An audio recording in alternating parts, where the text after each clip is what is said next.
Well, it's obviously true that my great-grandfather had a deep relationship of some sort with Rex Whistler. Nobody will ever know whether that was physical or not.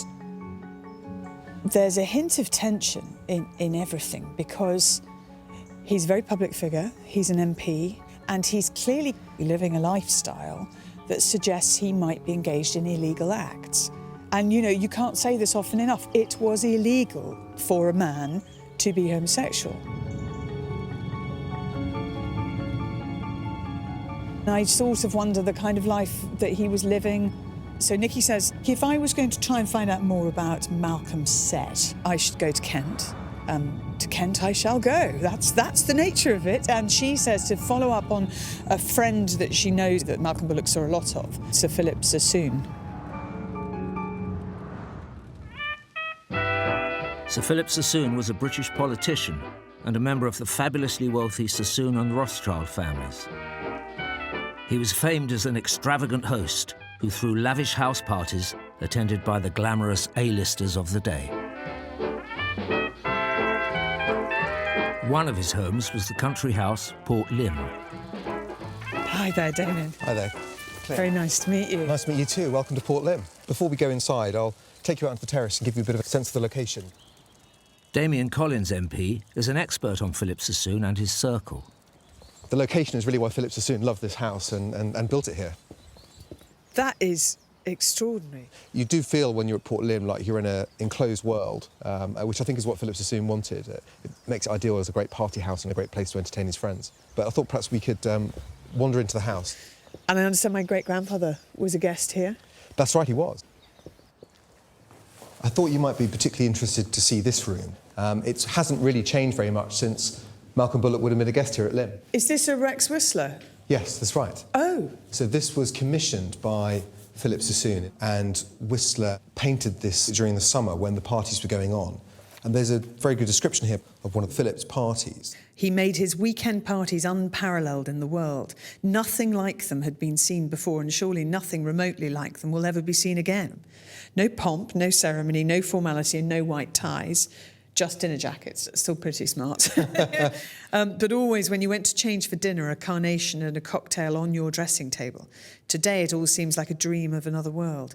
The white-coated footman, Winston Churchill arguing over the teacups with Bernard Shaw, Rex Whistler painting alone, Osbert Sitwell and Malcolm Bullock laughing in a corner. They sound quite good house parties, I have to say. Philip Sassoon was very socially liberal for the time, so if someone had got a girlfriend or boyfriend they maybe shouldn't have, then they could relax with them here with other friends as well. It's interesting that element of, that you can be with who you want to be with, you won't be judged here. Yes. And it won't be reported outside this circle, so yeah. There's a privacy to it.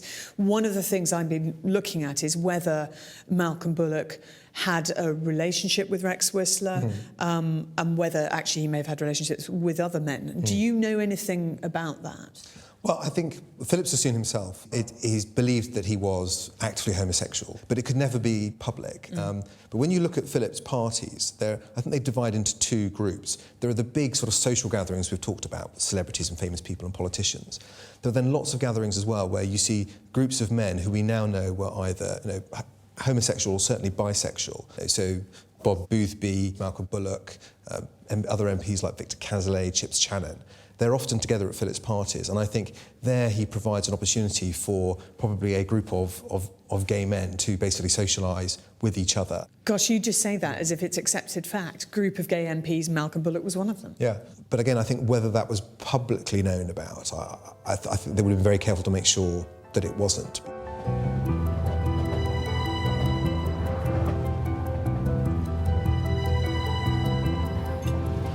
In my mind, there's no doubt that he was gay, or bisexual, but he had been married, but he certainly would rather have been with men. So I'm very curious about my great-grandparents, Malcolm Bullock and Lady Victoria Stanley, who died very young, I think, in a riding accident. I'd love to know how this marriage came about, whether it was, a marriage of convenience. I've no idea. So I'm going to Liverpool, which is where Malcolm Bullock was an MP. But also, crucially, it's where Knowsley is, which is the family seat of the Earl of Derby. So that's where Lady Victoria Stanley was born, where she grew up. And I hope at Knowsley I'll be able to find out a bit more about both of them, I mean, particularly Lady Victoria Stanley. But I suspect a fair bit about Malcolm as well. Malcolm Bullock and Lady Victoria Stanley first met in Paris in 1918, when Lady Victoria was a young widow. Malcolm had come to work for her father, the 17th Earl of Derby, who was British ambassador in Paris.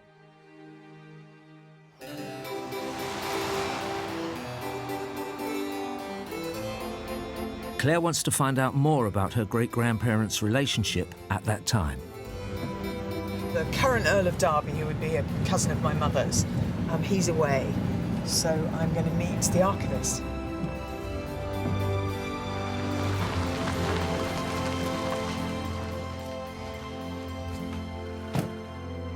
Only a little pad, eh?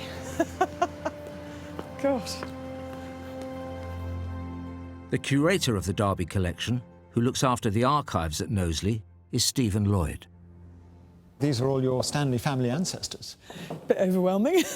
So here we are, here's the 17th Earl. Who is my great-great-grandfather. Correct. So he's the one that's the ambassador in France. He's in Paris. And after Lady Victoria's first husband died in the First World War, he introduces her to this chap, Captain Malcolm Bullock. Who's on his staff, on the he embassy works for staff, him. as the ADC, yes. Okay. And this rather grand portrait is by Sir John Lavery. Which makes sense that this, which is my great-grandmother, That's a beautiful portrait. is a Lavery as well. Yeah. And I'm just really intrigued by her and her life and her marriage to Malcolm Bullock. Well, we've got some archival material on her, which I think you'd be great. interested to see.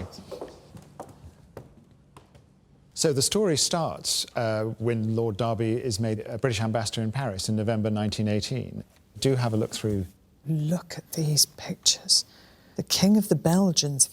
Very fine-looking horse, that, as well. Now, this is at Longchamp. This Lord Derby's very keen on racing. Yes? I mean, he's one of the key figures in the history of racing in the 20th century.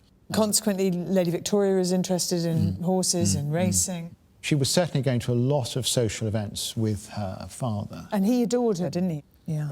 And into this world of the embassy in Paris comes Malcolm Bullock. What I can show you is this document. Quiet marriage ceremony in Paris. So they got married in Paris. As well as official documents, there are also personal letters, including one Lady Victoria wrote to Malcolm while he was away from the embassy. My own darling, I was racing today at Saint-Cloud and for a wonder made a little money. Oh, she's having a bet. Oh, good on her. I then went to tea with Nina, where we were interrupted in the most interesting discussion on sex by Dada. Dubos told me with great delight that he had just been seeing the King of Spain off at the station. What a bore he must have been. She's got a good sense of humour, hasn't she? They've been talking about sex. You know, there's that portrait of her in my house. And I thought that expression was just neutral, gave away. I couldn't read anything into it, and now I can hear her voice and imagine her being this sort of slightly cheeky, funny... A little bit irreverent. A little bit irreverent, yeah. So how long did they stay in Paris? The 17th Earl's embassy in Paris ends in November 1920 after 2 years, and the whole family comes back. But in 1927, everything changes. Right, which is the year of her accident. Gosh, did they There's a scrapbook document that? about what happened. Oh, God. 26th of November 1927, Earl of Derby's daughter gravely injured. Lady V. Bullock falls while hunting. Lord Derby is abroad, and attempts were made this evening to communicate with him. This is in every single newspaper. Hang on a sec. I mean, that's every paper of the day. And there's a picture of her on a horse, riding side saddle. Lady Victoria Bullock, Lord Derby's only daughter and a personal friend of Princess Mary, died yesterday from injuries received in a hunting accident. So it says the only person who witnessed the accident was Mr. C. Richardson, who was a groom. He was riding near Lady Victoria when she remarked, "I'm going this way, it's a shortcut," and indicated a low bridge under the railway line. Mr. Richardson lowered his head and passed through the tunnel safely. When through, he happened to glance back just in time to see Lady Victoria strike her head on the brickwork and fall from the horse. So her horse must have just been a bit, and she's on a big horse in that picture, but it just must have been a bit bigger than his. And also, when you're riding side saddle, you're just a bit higher. You sit very upright, whereas if you're riding astride, you can lean right down and bend your body into. If you're riding side saddle, if you think about it, it's much harder to get your head down low. I've never seen any of this. You see, I knew that she'd died in a riding accident. I thought it was out hunting.